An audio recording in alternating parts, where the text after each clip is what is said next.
Hi, welcome to Joyo TV. Malkajgiri MP Etela Rajender Telugu రాష్ట్రాల రాజకీయాల్లో పరిచయం అక్కర్లేని పేరు. 20 ఏళ్లకు పైగా రాజకీయ అనుభవం ఉన్న నేత.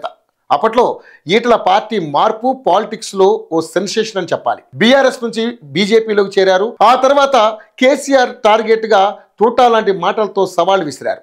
గత ఎన్నికల్లో కేసీఆర్ ను ఓడిస్తానంటూ గజ్వేల్లో పోటీ చేశారు. 2 చోట్ల ఓడిపోయారు. లోక్సభ ఎన్నికల్లో మల్కాజిగిరి బీజేపీ ఎంపీ అభ్యర్థిగా పోటీ చేసి గెలిచారు. ఆ తర్వాత మరింత యాక్టివ్గా ఉంటున్నారు. కాస్త హుజూరాబాద్ను పక్కన పెట్టిన ఈటెల మల్కాజిగిరిలోనే ఎక్కువగా ఉంటున్నారు. ప్రభుత్వాన్ని ఇరకాటంలో పెట్టేందుకు చేయాల్సినవన్నీ చేస్తున్నారు. ఈ నేపథ్యంలో టీబీజేపీ కొత్త అధ్యక్షుడి రేసులో ఈటెల పేరే ప్రధానంగా వినిపిస్తుంది.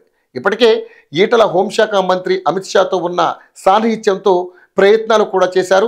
ఈటెలకు రాష్ట్ర రథసారథి పగ్గాలు అప్పగించేందుకు బీజేపీ అధిష్టానం కూడా ఒకానొక టైంలో గ్రీన్ సిగ్నల్ ఇచ్చింది. కిషన్ రెడ్డి స్థానంలో ఈటెల రాజేందర్ను స్టేట్ ప్రెసిడెంట్ చేయడం ఖాయమన్న ప్రచారం కూడా అప్పట్లో జోరుగా సాగింది. ఇప్పుడు కూడా రాష్ట్ర అధ్యక్ష పదవి రేసులో ఈటెల రాజేందర్ పేరు వినిపిస్తుంది. కానీ అది వర్కౌట్ అయ్యేలా లేదని టాక్ కూడా ఉంది. ఎందుకంటే అధ్యక్ష పీఠం కోసం రఘునందన్ రావు, డీకే అరుణ, అరవిందులు సైతం పోటీ పడుతున్నారు. ఈ నేపథ్యంలోనే ఈటెల అధ్యక్షుడయ్యేందుకు చాలా ఈక్వేషన్లు అడ్డుపడుతున్నాయని ప్రచారం జరుగుతోంది. ఇవే కాకుండా ఆయన వామపక్ష భావాజాలం ఉన్న పీడీఎస్సీ నుంచి వచ్చిన నేత కావడంతో రాష్ట్ర బీజేపీలో కొందరు ఆయనకు రాష్ట్ర పగ్గాలు దక్కకుండా అడ్డుకుంటున్నారన్న ప్రచారం జరుగుతోంది. ఈటెలను స్టేట్ ప్రెసిడెంట్ చేస్తే తప్పుడు సంకేతాలు వెళ్తాయని, పార్టీ క్యాడర్ సహకరించే పరిస్థితి ఉండదని పలువురు బీజేపీ నేతలు అడ్డుపుల్లలు వేస్తున్నట్లుగా తెలుస్తోంది.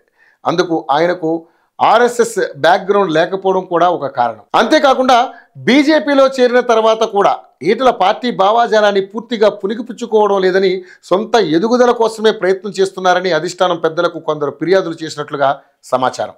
అంతేకాకుండా బీజేపీ పెద్దలు తనను అధ్యక్షుడిని చేసేందుకు సిద్ధంగా ఉన్న రాష్ట్ర నేతలు అడ్డుకుంటున్నారని అసంతృప్తి వ్యక్తం చేస్తున్నట్టుగా తెలుస్తోంది. అందుకే పార్టీలో ఈటెల కూడా కొన్ని రోజులుగా సైలెంట్గా ఉంటున్నారట. పార్టీ ఆఫీసుకు కూడా అంతంత మాత్రంగానే వెళ్తున్నట్లుగా సమాచారం. పైగా పార్టీలో బలమైన బీసీ లీడర్గా ఉన్న తమ నేతకు చెక్ పెట్టేలా ఆర్ కృష్ణయ్యను రాజ్యసభకు ఎంపిక చేశారనే అభిప్రాయం ఈటెల అనుచరులో వ్యక్తమవుతున్నట్లుగా సమాచారం. అందుకే ఆయన గమ్మున ఆయన పని ఆయన చేసుకుంటున్నారు. బీఆర్ఎస్కు కాంగ్రెస్కు వ్యతిరేకంగా ఎంత పోరాడినా, పార్టీ పటిష్టత కోసం శ్రమిస్తున్నా ఫలితం లేదని అసంతృప్తి వ్యక్తం చేస్తున్నారు. ఈ నేపథ్యంలో ఈటెల రాజకీయ అడుగులు కాంగ్రెస్ లేదా మళ్ళీ బీఆర్ఎస్ వైపే పడే అవకాశాలు ఎక్కువగా కనిపిస్తున్నాయి. ఈటెల మనసులో ఏముందనేది బయటపడాలంటే టీబీజేపీ అధ్యక్ష ఎన్నిక వరకు ఆగాల్సిందే.